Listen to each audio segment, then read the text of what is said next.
这里东西不够分。他东西，比如眼前这人的，只不过出来了。本侯道士出头，应该不止圣殿。音乐，准备走了。老友，先与我擒住那鲁侯。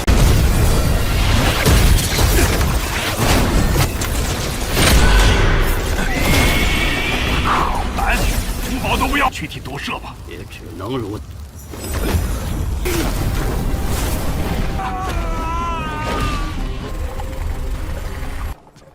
原来一切都……区结。先前你们观察那画轴的时候，我快看！哎呀，就是我本来是想取走大部。那苍坤上人留下。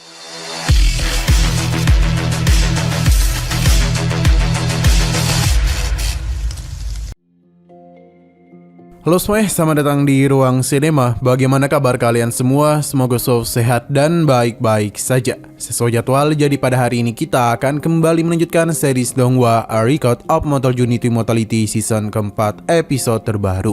Yang mana ini adalah episode yang ke-51 atau yang ke-175. Sebelum kita mulai, lebih baik kita lihat lagi apa saja yang telah terjadi pada episode sebelumnya. Kemarin, Hanli bersama para Nation Soul lainnya telah sampai di sebuah gunung besar yang ternyata merupakan gua tersembunyi dari Changkun. Nanlong dan juga Yun menggunakan sebuah formasi untuk membuka gua tersebut. Gunung ini pun terbelah menjadi dua dan para Nation Soul pergi ke dasar dari gua tersebut. Di dalam sana mereka harus membuka sebuah formasi lagi, dan formasi inilah yang sebelumnya menyulitkan Nanlong dan juga Yun. Salah satu Nation Soul di sana hendak mencoba untuk membuka, namun dia itu harus gagal. Ketika kekacauan hendak terjadi, Hanli pun turun tangan untuk bisa membuka formasi tersebut. Meskipun sempat diremehkan oleh Wang Chan, Hanli tetap berhasil membukanya. Tidak hanya itu saja, namun dia juga memiliki hak untuk memilih harta setelah Nanlong dan juga Yun. Perjalanan kembali mereka lanjutkan, hingga masuk lebih dalam ke sebuah istana besar. Pasalnya di sana terdapat begitu banyak harta kuno. Sekarang kita akan melanjutkan episode terbarunya. Beberapa harta sudah dikumpulkan. Selain itu, Nanlong sudah menilai harta-harta tersebut. Jadi jika mereka tidak keberatan, dia akan membagi beberapa harta itu kepada mereka. Wang Tianfu merasa bingung mengapa Nanlong dan juga Yun tidak kunjung memilih harta karun yang diinginkan. Apakah mereka itu menginginkan harta lain dari tempat ini? Situasi mulai tidak tenang karena Wang Tianfu mencoba untuk melanggar perjanjian. Nanlong tentu saja kesal dengan perkataannya. Wang Tianfu tidaklah memiliki maksud lain, tapi karena mereka tidak kunjung membuat pilihan, maka itu tidak menguntungkan bagi mereka. Namun bagi Nanlong tidak ada harta yang dia inginkan di sini, jadi dia tidak ingin menggunakan hak memilihnya dulu. Nanlong juga bertanya kepada Hanli apakah dia ingin menggunakan haknya. Hanli hanya setuju dengan yang Nanlong katakan, dan begini maka harta yang sudah dikumpulkan akan dibagi secara merata. Untuk Wang Chan dan Yan Huyan akan dihitung menjadi satu porsi harta. Setelah kesepakatan itu, mereka akan naik ke lantai kedua. Terlihat kalau Wang Tianfu masihlah belum puas dengan keputusan Nanlong. Sedangkan Hanli sendiri mendapatkan harta tabung bambu. Walaupun itu harta karun kuno, tapi dia tidaklah tahu akan seberapa kuat harta tersebut. Berdasarkan apa yang telah terjadi, kemungkinan sesuatu di lantai kedua akan menjadi pusat perhatian. 二位若是现在选一番，在下那这些宝物便给诸位。不知有何神通。 Pada akhirnya mereka pun telah sampai di lantai kedua. Tapi ada hal aneh di sini karena sepertinya mengandung mekanisme ataupun kabut beracun. Mereka harus lebih berhati-hati. Namun sampai sejauh ini tidak ada hal aneh yang terjadi. Itu hanyalah kabut biasa. Sedangkan Hanli agak bingung karena tidak ada angin di sini. Lantas bagaimana bisa kabut itu menghilang secara perlahan-lahan? Perjalanan teruslah dilakukan hingga mereka berhenti karena melihat sesuatu yang salah. Karena ternyata tempat ini adalah lokasi penyembahan Dewa Iblis. Mereka bisa melihat dengan jelas patung Dewa Iblis yang dipanggil sebagai Cinian. Hanli merasa itu sama persis dengan gambar pada plat jarum Brahma yang dulu sempat dirinya dapatkan. Berhubung Changkun merupakan sosok yang pernah mendominasi dunia, apakah dia itu memiliki hubungan dengan dewa ras iblis kuno? Para Nation Soul tidaklah takut dan tetap memutuskan untuk mendekati patung Dewa Iblis.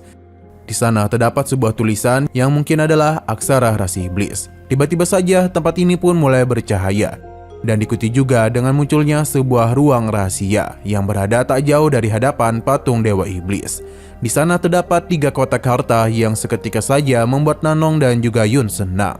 Tidak ingin berlama-lama, para Nation Soul bergegas mendekati harta tersebut. Berbeda hal dengan Han Li yang tertarik dengan tulisan dari ras iblis kuno. Ia tahu kalau ini bukanlah tulisan biasa, karena tidak mungkin ditulis begitu saja. Di sisi depan, Wang Tianfu mulai menghentikan tindakan Yun dan Nanlong. Perselisihan pun telah terjadi di mana Han Li ingin melihat apa yang akan mereka lakukan. Wang Tianfu mulai menjelaskan rencana liciknya. Dia yakin kalau para tetua lainnya pasti tidak ingin memberikan hak memilih kepada Nanlong dan juga Yun, karena itu sama sekali tidaklah adil. Yun berencana untuk membuka harta ini dulu karena jika tidak berguna maka tidak akan dia pilih.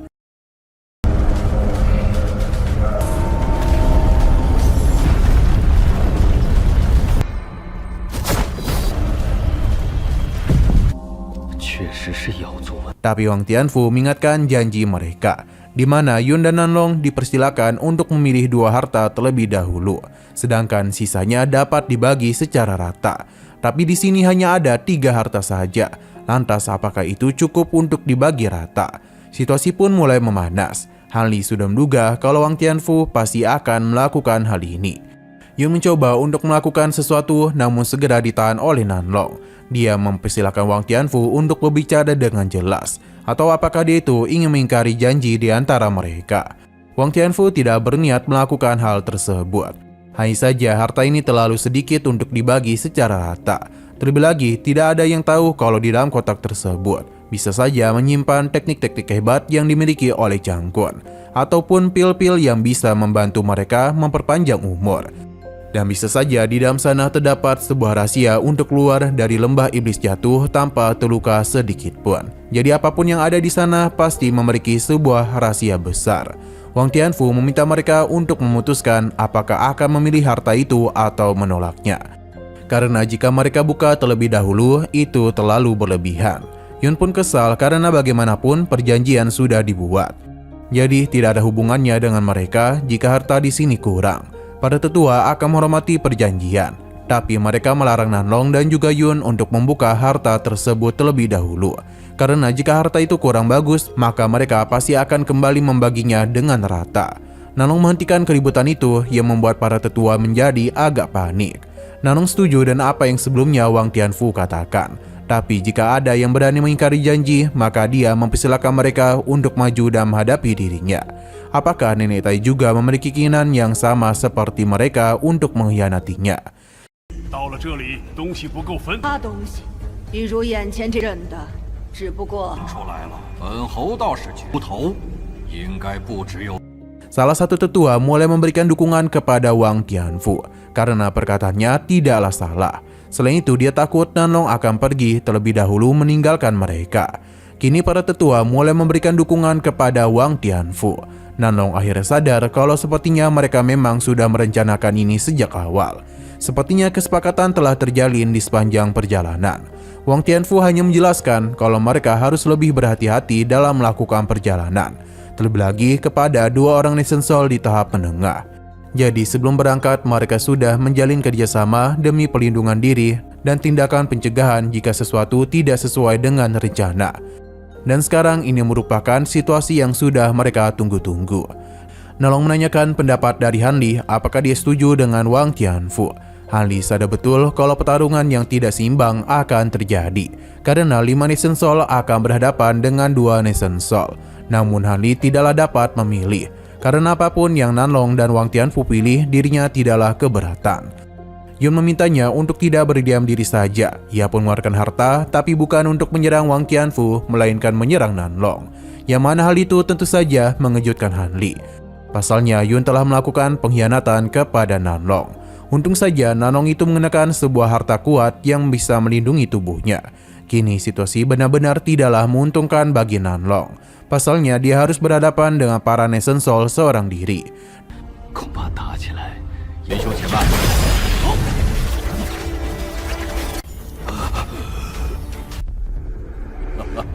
Tapi Denny tidaklah takut. Dia akhirnya mulai paham kalau Yun sepertinya sudah sejak awal menjalin rencana dengan Wang Tianfu. Dengan kata lain, Yunlah yang menjadi dalang utama dari semua ini. Hanli mulai berhati-hati dalam mengambil langkah.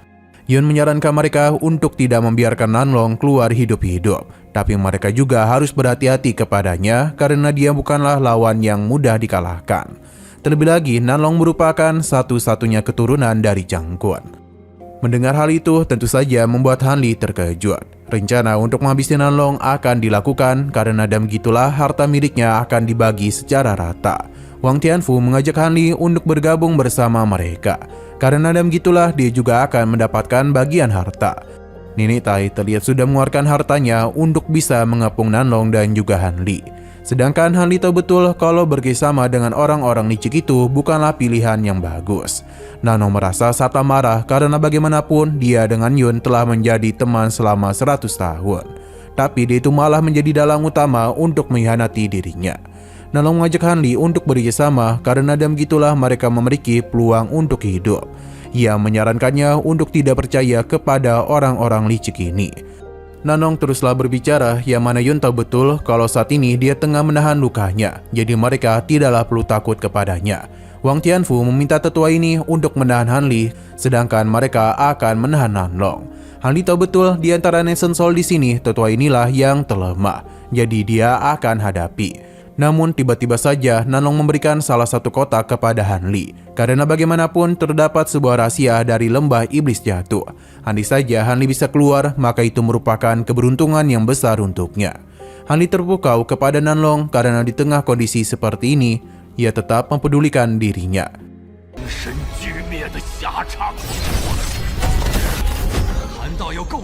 此人实力多半是这几或者出去，也算是道堂皇。此人道之。 Wang Tianfu minta Wang Chen dan Yan Kuyan untuk mengatasi Hanli, di mana ini tentu saja sudah dinantikan oleh Wang Chen. Meskipun Hanli telah terkepung, namun dia tetaplah tenang, karena orang-orang itu masihlah sangat takut kepada Nanlong. Hingga kini tidak ada yang berani menyerangnya. Berbagai harta sudah dikeluarkan oleh para Nation Soul tua ini, yang mana mereka mulai bekerjasama untuk bisa melakukan penyerangan kepada Nanlong. Tapi Nanlong tidaklah takut dan mempersilahkan mereka untuk menyerang dirinya, karena siapapun yang duluan menyerangnya akan mati bersamanya. Wang Tianfu tahu dia hanya berpura-pura kuat saja. Jika terus seperti ini, maka mereka akan sedih ketika menghabisinya. Merasa ini adalah waktunya, Hanli pun mengeluarkan harta gunungnya dan berencana untuk pergi dari tempat itu. Apa yang dilakukan oleh Hanli tentu saja telah mengejutkan mereka semua. Nanlong juga memanfaatkan kesempatan ini untuk bisa melarikan diri. Sedangkan tetua yang menganggap remeh Hanli pun mulai mengajaknya untuk bertarung, karena sejak awal ia sudah tidaklah menyukainya. Namun itu merupakan kesalahan yang besar. Hanli dengan sayap petir dan gunturnya bisa dengan mudah menghancurkan pertahanannya. Bahkan dia menggunakan serangan api beku untuk dapat menghabisinya. Alhasil tetua ini pun tidak dapat berbuat apa-apa selain meninggoy. Selain itu Hanli juga berhasil mengambil hartanya. Tidak hanya itu saja, Hanli juga memotong tubuh Wang Chen, namun dia belumlah menghabisinya. Karena kedepannya Hanli akan menghabisinya.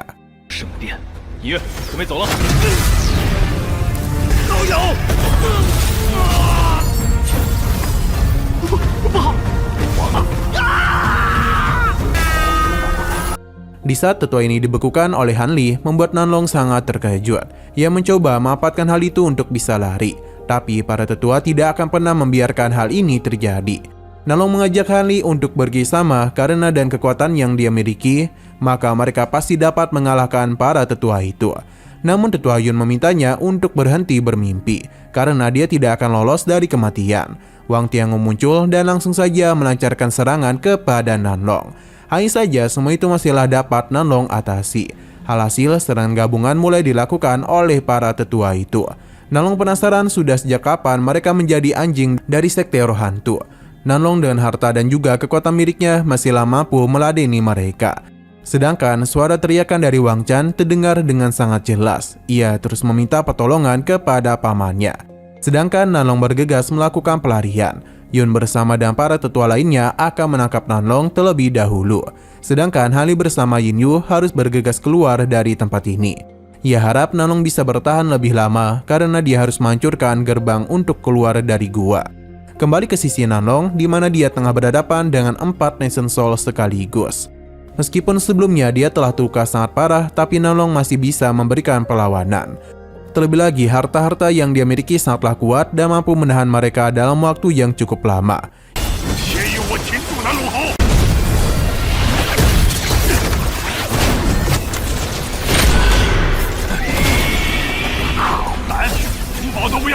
Hingga Nanlong menyusul Han Li. Dia akan menggunakan bendera formasi untuk bisa membuka pintu keluar. Hanya saja dia hanya memiliki satu bendera, jadi membutuhkan waktu yang agak lama.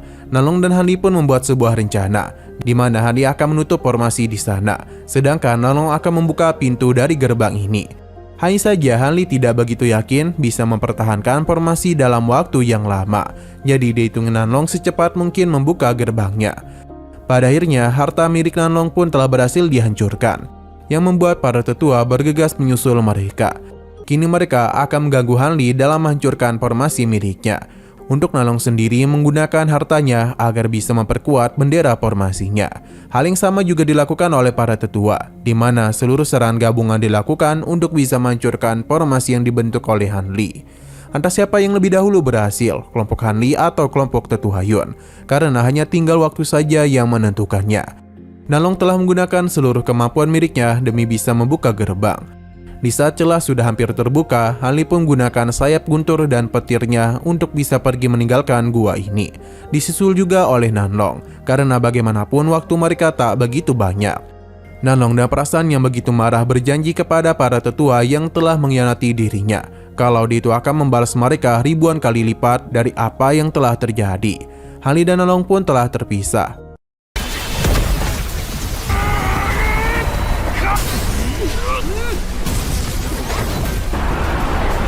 Di mana Tetua Yun bersama yang lainnya tak akan bisa melakukan pengejaran, karena baik Han Li maupun Nanlong menggunakan harta pelarian diri. Yun tahu betul kalau Nanlong menggunakan teknik rahasia 10.000 kaki satu garis yang diciptakan oleh Chang Kun. Tapi ini menggunakan begitu banyak energi vital dan esensi darah. Namun itu akan tetap menyulitkan mereka dalam mencarinya. Sedangkan Han Li sendiri menggunakan sayap yang tidak pernah mereka lihat. Kemungkinan harta itu dapat berteleportasi juga. Ia menenangkan mereka karena ia sudah memiliki rencana dalam mengalahkan Nanlong.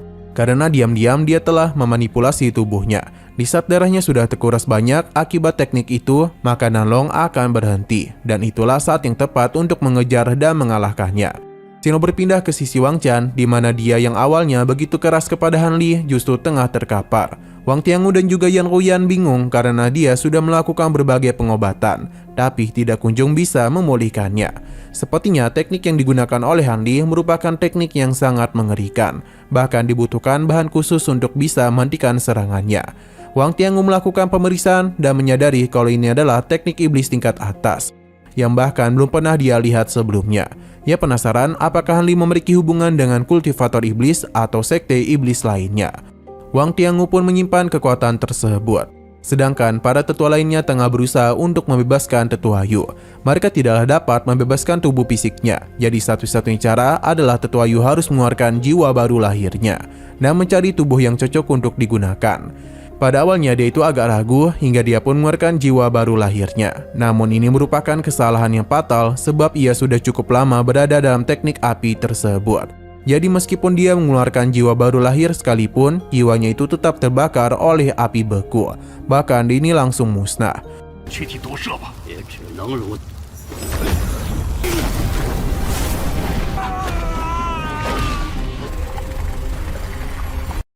Melihat apa yang terjadi membuat Wang Tiangu dan para tetua lainnya terkejut. Karena api beku ini mampu melenyapkan jiwa seseorang yang bahkan di tingkat Nation Soul.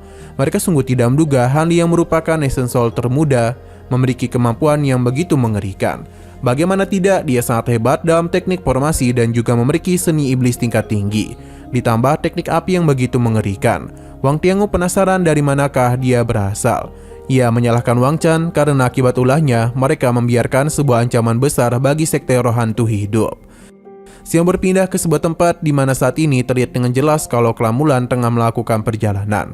Tapi siapa yang menduga kalau Han Li memilih bersembunyi dalam karapan itu? Yin Yu memuji idenya. Dengan begini mereka bisa meninggalkan padang rumput Mulan tanpa ada yang menyadari. Hali menjelaskan kalau ini hanyalah karapan kecil saja yang digunakan untuk mengambil sumber daya di Tianan. Sepertinya tujuan Kelamulan bukanlah berperang, melainkan hanya melakukan persiapan saja. Yin Yu terlihat sangat kesal karena mereka tidaklah memiliki kesempatan untuk menghabisi Wang Chan, padahal itu sudah sangat kesal kepadanya. Hali menenangkan Yin Yu karena serangan yang dia lakukan pasti telah membuat Wang Chan terluka parah.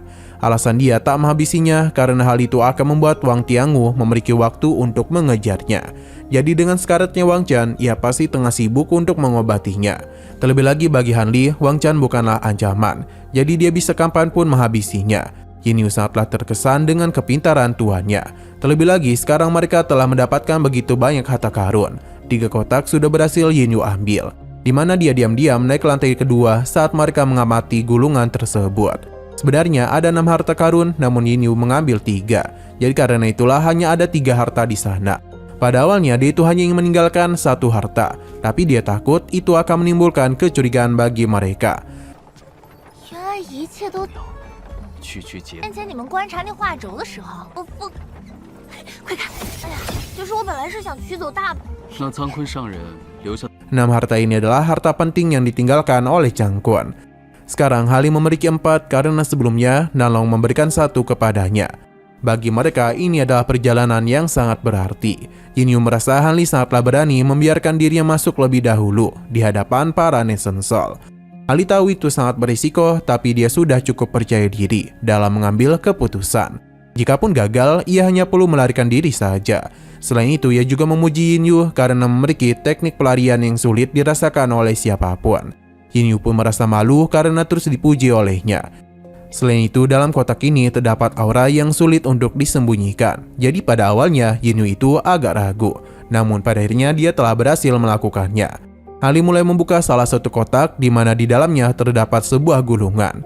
Yin Yu sama sekali tidak tahu apakah hal tersebut. Jadi dia memilih untuk membuka kotak satunya lagi, di mana di dalamnya terdapat sebuah botol pil.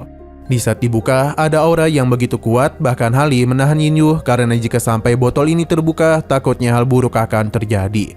Bahkan kemungkinan dia kesulitan untuk bisa menghadapinya. Untuk kotak selanjutnya menyimpan sebuah harta yang mana Yin Yu merasa itu adalah kastil kuno yang terkenal dari periode liar, yang berasal dari Jicheng Timur. Hali tidak menduga Yin Yu mengenali harta itu. Dia pun berpikir kalau harta ini mungkin bagian dari alam surga. Tapi Yin Yu tidaklah membenarkan hal itu. Hanya saja harta ini cukup langka karena bisa memberikan pertahanan dengan area yang begitu luas. Bahkan jika menyempurnakannya dalam tingkat Yuan Ying, ini bisa melindungi makhluk hidup sejauh 100 mil dari bahaya apapun. Jika menggunakannya dalam menjebak musuh dan menggunakan api sejati, maka mereka bisa dengan mudah mengalahkan musuh tersebut. Melihat Yin Yu yang bersikap seperti ini membuat Han Li sadar kalau dia tengah menjadi orang yang berbeda. Bahkan ketika ditegur, Yin Yu seakan-akan baru sadar. Han Li penasaran apakah dia pernah melihat harta itu. Yin Yu pun seketika saja mengalami kilasan dari ingatan masa lalunya. Yin Yu yakin ini adalah ingatan dari masa lalunya yang sudah cukup lama mengalami hal itu. Seakan-akan dia dulu pernah memiliki harta yang sama, tapi dia merasakan sakit kembali di kepalanya. Han Li bingung jika harta ini berharga, lantas mengapa Chan Kun tidak pernah menuliskannya dalam catatan. Apakah ini berasal dari catatan kekaisaran? Kemungkinan harta ini Chan Kun dapatkan di lembah Mulan. 前见过。我